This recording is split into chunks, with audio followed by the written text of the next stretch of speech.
യതീമുകളും മിസ്കിന്മാരും നബി സല്ലല്ലാഹു അലൈഹി വസല്ലം തങ്ങൾക്ക് വലിയ ഇഷ്ടമുള്ള രണ്ട് വിഭാഗങ്ങളാണ്.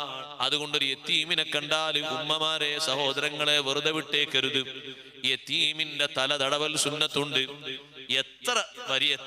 എത്ര സമയം, എത്ര നേരം, എത്ര രോമങ്ങളാണോ കൈകൊണ്ട് തടവുന്നത്, ഓരോ രോമത്തിന്റെയും കണക്കനുസരിച്ച് അല്ലാഹു സുബ്ഹാനഹു വ തആല ഹസനത്ത് തരുന്നു, നന്മ തരുന്നു, മഗ്ഫിറത്ത് തരുന്നു.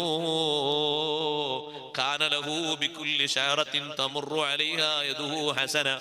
കൈ സഞ്ചരിക്കുന്ന, തൊടുന്ന ഓരോ രോമത്തിന്റെയും മുടിയുടെയും കണക്കനുസരിച്ച് അല്ലാഹു നന്മ കൊടുക്കുന്നു. ചെറുതല്ലതൊരു വലിയ സമ്പത്താണ്, വലിയ മുതലാണ്.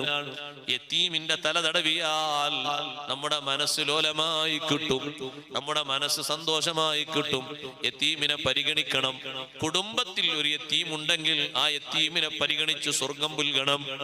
ആ യതീമിനെ നമ്മൾ അവിടെ ചേർക്കല്ലേ, ഇവിടെ ചേർക്കല്ലേ എന്ന് പറയുന്നതിന് പകരം ഏറ്റെടുക്കാൻ കഴിവുള്ള ആളുകൾ മുന്നോട്ട് വരണം. സ്വന്തം മകനെ പോലെ, മകളെ പോലെ പരിരക്ഷിക്കാനുള്ള സന്നദ്ധത വേണം. എന്നാൽ ദുനിയാവിലും അതുകൊണ്ട് ഖൈറാണ്, ആഖിറത്തിലും ഖൈറാണ്. ഖൈറു ബൈത്തിൽ മുസ്ലിമീന ബൈത്തുൻ ഫീഹി യതീമുൻ യഹ്സുനു ഇലൈഹി.